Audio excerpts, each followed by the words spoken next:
What's up, everyone? It's your boy Wes here, aka Seahawks Prime. Welcome back to the Seahawks Times. If you haven't subscribed to the channel yet, please do. It really helps with the algorithm so we can get this content out to the 12s internationally and spread the good word of this channel, which I'm really loving. Anyways, let's get right to the game yesterday. It was much closer than it was. We took out the Rams there, and Geno Smith has now dispelled all the criticism that he couldn't win a game with a game-winning drive. It was clinical, that 2-minute drill. DK Metcalf is being the receiver we need him to be, that number one star receiver who can take out the best of the best, and he domed Jalen Ramsey for the game. I was screaming in the kitchen watching the game. I was going absolutely crazy. Geno Smith throws a dot right on his hands. DK Metcalf waves him down. And how about DK Metcalf in that one play, waving Jalen Ramsey to follow him in coverage? Man, that was awesome. Him and Jalen were going at it all game. That was some NFL Films level stuff. Tyler Lockett, what a brilliant season he's having. Just a cornerstone of this team and this organization. He does nothing but get open at all times. I want to point this out. In games that we throw to tight ends effectively, I haven't seen it statistically, but I guess our winning ratio would probably be over 80% if we effectively throw to tight ends. They went back to that a bit. Noah Fant is becoming a factor in the passing game. We need to utilize that more often. Injuries. The running backs went down. Ken Walker jammed his ankle. We're still waiting to hear what that comes out as, that report. We need Ken Walker down the stretch, so hopefully he's okay. And I want to give a shout out to Tony Jones Jr., who had not a great game. That pick was not a pick by Bobby Wagner, but he played his heart out after being nearly concussed there. So shout outs to him for just holding it down, getting a couple crucial runs in there and getting a first down and just doing his thing. Anyways, the Seattle Seahawks still need to fix this defense in a lot of ways, more than just a running game. They need to get better in third down situations, getting off the field, getting a spy on running QBs, and just being more effective at the linebacker position. I saw Jordan Brooks out of position as well. Cody Barton is still a liability in my opinion. I do not believe that we have linebackers on this roster that can necessarily fill the void, but we need to mix up the sets. It's not working, those two-man fronts.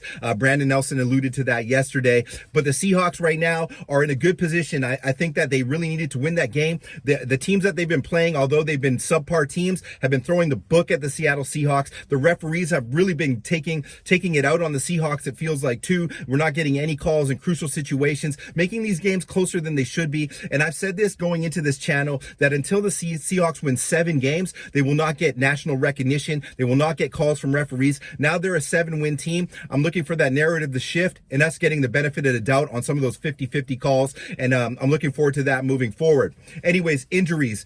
Ken Walker jammed his ankle. We need to do something about that. We need to get a running back in here, I think, for some contingency. I'm hoping he's okay. I'm hoping Dallas is okay. And word got out there today that Rashad Penny said that he could return for the playoffs, which is really exciting to me, because if Rashad Penny comes back with fresh legs, if we can get into the playoffs, that's very dangerous. 1-2 punch, Walker and Penny. Let's talk about Geno Smith. Geno Smith has played his way into a contract. I am one of those guys that ate a lot of crow on Geno Smith. I was never anti-Geno Smith. I just didn't think Geno Smith would be in an MVP level conversation. And my hat's off to him for winning this game for us, putting the team on his shoulders, taking it upon himself to use his star receivers to win this game in a crucial situation. And yes, the Rams were hurt on defense, but make no mistake about it, McVay is a good game planner. They know how to scheme against Seattle specifically. Bobby was playing out of his mind, and Geno did his thing. And I'm going to give the credit to Geno Smith for winning this game for the Seattle Seahawks and many games before.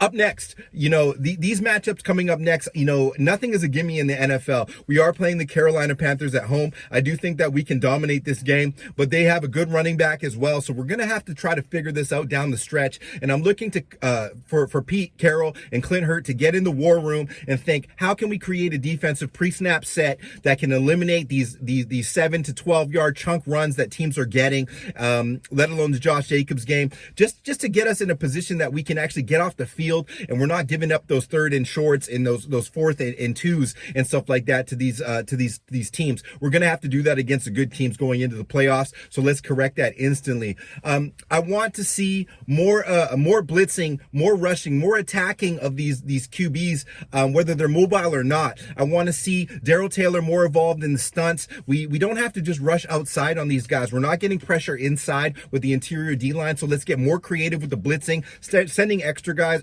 pardon me, sending safeties, you know, we should have like 5 or 6 sacks a game with the caliber of these players we have. I'm hoping that next week, whoever that they trot out there for Carolina is sitting on his ass a lot, because Chetta and those guys are really blitzing heavy, forcing guys to throw the ball errantly into Tariq Woolen's hands, stuff like that. We got to get to that. Anyways, my thoughts on that game, I anticipated it being maybe a closer game than a lot of guys did, because we never get the calls in LA and they just know how to play us. McVay knows how to play us. But this is positive, guys. The Niners just lost Jimmy Garoppolo for the season. That's not something that I'm celebrating. I never celebrate injury. And a lot of my friends in the Niners community are saying that might be a blessing in disguise. But the whole division is in our hands right now. We can do this. We can really do this if we just get effective, figure out how we can get our run game established and our run defense established. That's the glaring hole on this team. It seems like Geno has figured out and unlocked DK Metcalf now. That is dangerous for the rest of the NFL. Lockett has already been a problem, but now with that 1-2 receiver punch, if we can just figure out our pre-snap run sets, I think this team was really suffering from the flu in this game. But if we can get that together, I think this can be a 10 or 11 win team, as I anticipated at the beginning of the season, and I got the receipts on that. What do you guys think about the game? What do you think we did right or wrong? I know we got Geno going now. Are we going to give Geno this contract? Is he going to get $30 million per season? Is that the direction? Because at this point in time, I don't think that it's going to make sense to pick a quarterback really high. I'm looking at Will Anderson, Jalen Carter, those types of guys. The next video coming out is going to be a full mock draft, 7-round mock draft. I'm going to do 3 different scenarios. I'm going to use a mock draft simulator to show who I like, players at position and at pick for the Seattle Seahawks. Welcome back to the Seahawks Times. I love you guys. Thank you so much for subscribing. Let's go Hawks, and let's just keep it moving, guys. Much love.